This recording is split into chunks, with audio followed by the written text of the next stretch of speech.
Russian surnames started being used relatively recently in history, as was common in other parts of Europe. Join me today on the Ancestral Findings podcast, and I'll talk about the history of Russian surnames and their meanings.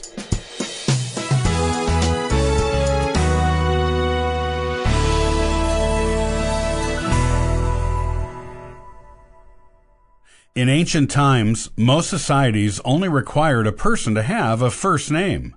Surnames were not necessary, because the populations of even large cities were small compared to what they are today.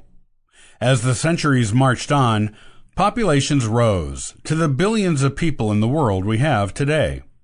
It didn't take reaching billions of people on the planet before there were enough humans that surnames were required to differentiate people of the same first name from one another. Russia was no different. If you have a Russian surname in your family tree, you should know that the surname can tell you a lot about that particular branch of your family, some of which may be information that is not available in the printed or written records. It can also tell you quite a bit about the original ancient person who took on the surname. Here is a little bit on the history of surnames in Russia and their meanings to help you get to know your Russian ancestors better. Compared to the rest of Europe, Russia adopted surnames relatively recently. This is because serfdom, which was abolished in the 12th and 13th centuries in most of the rest of Europe, was not officially abolished in Russia until the late 19th century. Russian upper class, noble, and royal families adopted surnames in the 16th century, but the rest of the country waited another 400 years to do it. As with most other places in the world, the first surnames among any class in Russia were patronymic ones. These were names that told someone whose son or daughter another person was. Russian surnames that end in ov, in, or ev mean son of. So, someone with the last name Petrov would be the son of Peter, or Pyotr in Russian. Nikolai Petrov would be Nicholas, son of Peter. However, it wasn't quite that simple in Russia, as it was in other parts of Europe. When people began using patronymic surnames, those names eventually stayed the same after a few generations, rather than changing with each generation, as new people were born with new names of their fathers. And the patronymic surname became the family surname. However, the patronymic for that generation was still used in the name as well. This resulted in kind of a two-part surname. Nikolai Alexeyevich Petrov would be Nikolai, the son of Alexander of the Petrov family. Naturally, the middle patronymic part of the surname changed with each generation, but the established third part, which was considered the family surname, remained the same with each generation. In modern times, the middle patronymic name has fallen from popular use, but has not been abandoned altogether.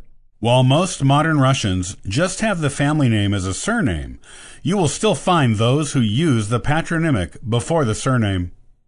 Because it was a popular and common method of naming people in Russia for so long, it is important to keep in mind when doing Russian genealogy research.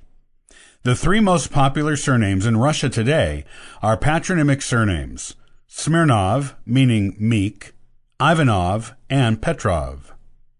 Unlike other parts of Europe, where the occupations of ancient people became the second most common type of surname, this method of choosing surnames did not become popular in Russia.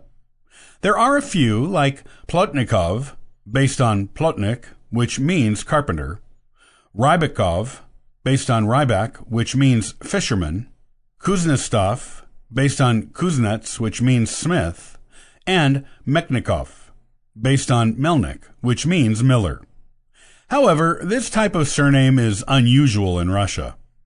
Also, unlike other parts of Europe, surnames based on the names of wild and domesticated animals were and are common in Russia.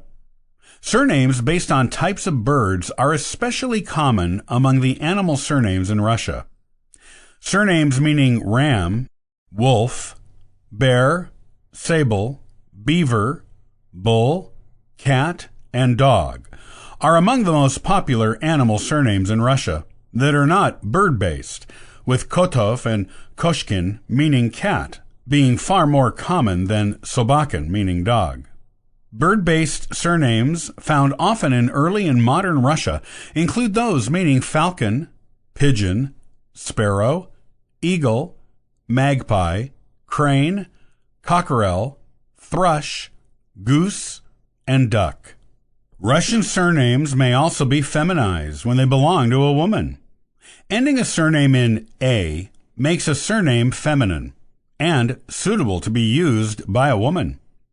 A sister and brother may have Ivanov as a surname, but the sister will use the feminized version, Ivanova.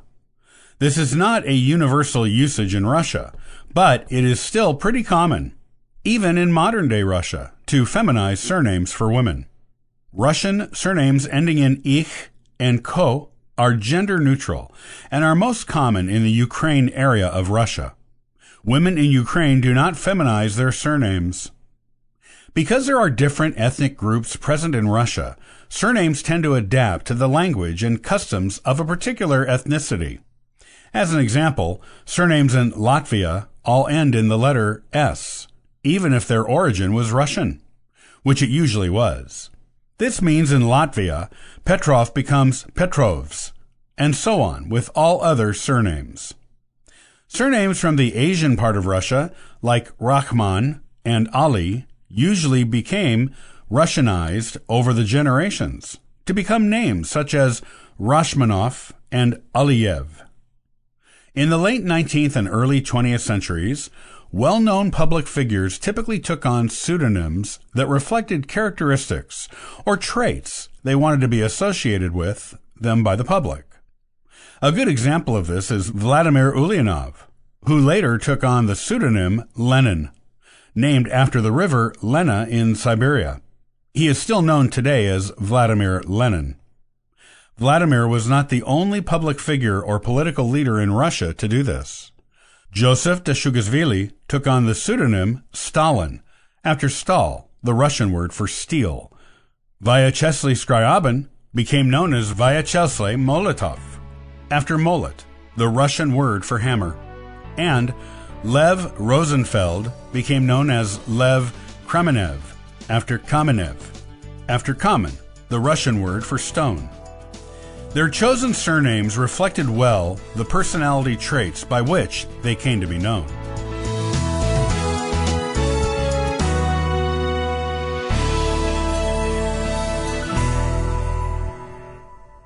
The Benjamin Harrison Presidential Site is a beautifully restored and maintained house museum dedicated to celebrating the 23rd U.S. President. There is much to enjoy at this 1870s-era home. Next time, I'll give you what you need to know about the history of the house, as well as the museum and what it offers. Thanks for joining me today. I'll see you next time on the Ancestral Findings podcast. And for further info, you can visit us at ancestralfindings.com.